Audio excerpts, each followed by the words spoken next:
ನಾವೆಲ್ಲ ಕೂಡ ಬರ್ತಾ ಇರ್ತೀವಿ. ಈ ಎಲೆಕ್ಷನ್ ನಮ್ಮ ತಿಮ್ಮಾಪುರ ಕೆಲವು ವಿಚಾರಗಳನ್ನ ಪ್ರಸ್ತಾವನೆ ಮಾಡಿದ್ದಾರೆ. ಮೊನ್ನೆ ತಾನೇ ನಾವೆಲ್ಲ ಮೆಡಿಕಲ್ ಕಾಲೇಜು ಭೂಮಿ ಪೂಜೆಗೆ ಬಂದಿದ್ದು. ಯಾಕೆ ಮೇಟಿ ಅವರು ಬೇಕು ಅಂತ ಹೇಳ್ತಾ ಇದ್ರು ಅಂದ್ರೆ, ಪ್ರೈವೇಟ್ ಮೆಡಿಕಲ್ ಕಾಲೇಜಲ್ಲಿ ಬಡವರಿಗೆ ಅನುಕೂಲ ಆಗ್ತಿರ್ಲಿಲ್ಲ. ಅಲ್ಲಿ ಸುಲಿಗೆ ನಡೀತಿತ್ತು, ಬಡವರಿಗೆ ಸಹಾಯ ಮಾಡಕ್ ಆಗ್ತಿರ್ಲಿಲ್ಲ.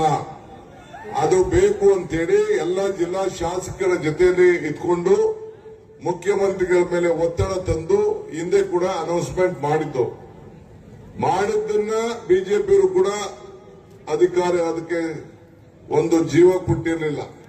ಅವ್ರು ಬೇಕಾದ ಕಡೆ ಅವ್ರು ಮಾಡಿದ್ರು. ಇಲ್ಲಿ ಬಿಜೆಪಿ ಶಾಸಕರು ಕೂಡ ಆ ಸರ್ಕಾರ ಇದ್ದ ಕೂಡ ಅವರು ಮಾಡಕ್ ಹೋಗಿರ್ಲಿಲ್ಲ. ಸೊ ಇವತ್ತು ನಾವು ಕೊಟ್ಟ ಮಾತಂತೆ ಇವತ್ತು ಸಿದ್ದರಾಮಯ್ಯನವರು ಬಂದು ಭೂಮಿ ಪೂಜೆ ಮಾಡಿ ಅದಕ್ಕೆ ಚಾಲನೆಯನ್ನು ನಾವು ಕೊಟ್ಟಿದ್ದೇವೆ. ರೈತರ ವಿಚಾರ ಹೇಳಿದ್ರು. ಮಾಧ್ಯಮದವ್ರಿಗೆ ನಿಮ್ಗೆ ಹೇಳ್ತೀನಿ, ಈ ಎಲೆಕ್ಷನ್ ನಡೆಯೋದು ಎರಡೇ ವಿಚಾರಕ್ಕೆ: ಧರ್ಮ ಅಧರ್ಮ ಒಂದು, ಎರಡನೇದು ಸತ್ಯ ಸುಳ್ಳು. ಈ ಸತ್ಯ ಸುಳ್ಳಿಗೆ ಈ ಎಲೆಕ್ಷನ್ ನಡೀತದೆ. ಬಿಜೆಪಿಯವರು ಏನೇನು ಬರೀ ಸುಳ್ಳು ಹೇಳೋದು, ಆಶ್ವಾಸನೆ ಕೊಡೋದು. ನಮ್ದು ಏನಿದ್ರು ನಾವೇನ್ ಮಾತಾಡ್ತೀವಿ ಮಾತಂತೆ ನಡೀತೀವಿ. ಇದು ಬಸವಣ್ಣನ ನಾಡು. ಸೊ ನುಡಿದಂತೆ ನಡೀತೀವಿ. ಎಲೆಕ್ಷನ್ ಮುಂಚಿತವಾಗಲಿ, ಎಲೆಕ್ಷನ್ ಆದ್ಮೇಲಾಗ್ಲಿ, ಎಲೆಕ್ಷನ್ ಹಿಂದೆ ಆಗ್ಲಿ, ಏನೆಲ್ಲ ಮಾತಾಡಿದ್ದೇವೆ ಆ ಮಾತನ್ನ ನಾವು ಕಾರ್ಯರೂಪಕ್ಕೆ ತಂದಿದ್ದೇವೆ.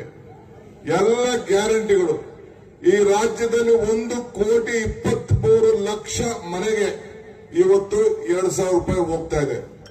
1,40,00,000 ಜನರಿಗೆ ಉಚಿತವಾಗಿ ಕರೆಂಟ್ ಕೊಡ್ತಾ ಇದ್ದೀವಿ. ಎಲ್ಲರಿಗೂ ಕೂಡ ಅಕ್ಕಿ ಕೊಡ್ತಾ ಇದ್ದೀವಿ. ಅರ್ಥ ಆಯ್ತಾ?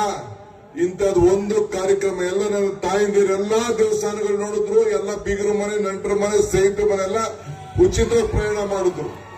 ಸೊ ಇಂಥದ್ದು ಒಂದು ಕಾರ್ಯಕ್ರಮ ಬಿಜೆಪಿಯವರು ಮಾಡಕ್ಕಾಗ್ಲಿಲ್ಲ. ಮತ ಕೇಳುವಂತ ಹಕ್ಕು, ಸ್ವಾಭಿಮಾನ ಎಲ್ಲ ಕೂಡ ಕಳ್ಕೊಂಡಿದ್ದಾರೆ. ಮುಂದೆ ಬರ್ತೀವಿ, ಕೆಲವು ಅನೇಕ ವಿಚಾರಗಳನ್ನ ಮಾತಾಡ್ತೀವಿ. ಯುವ ಮಿತ್ರ ಜನರ ಪರವಾಗಿ, ಜನರ ಕಷ್ಟ ಸುಖಕ್ಕೆ ಭಾಗಿಯಾಗಿದ್ದಾರೆ.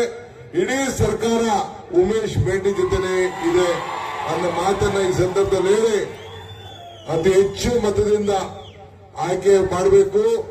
ನಮ್ಮ ಜಯಂತಿ ಮಠರವರು ಇಂಡಿಪೆಂಡೆಂಟ್ ಆಗಿ ನಿಂತಿದ್ರು. 10,000 ಓಟ್ ತಗೊಂಡು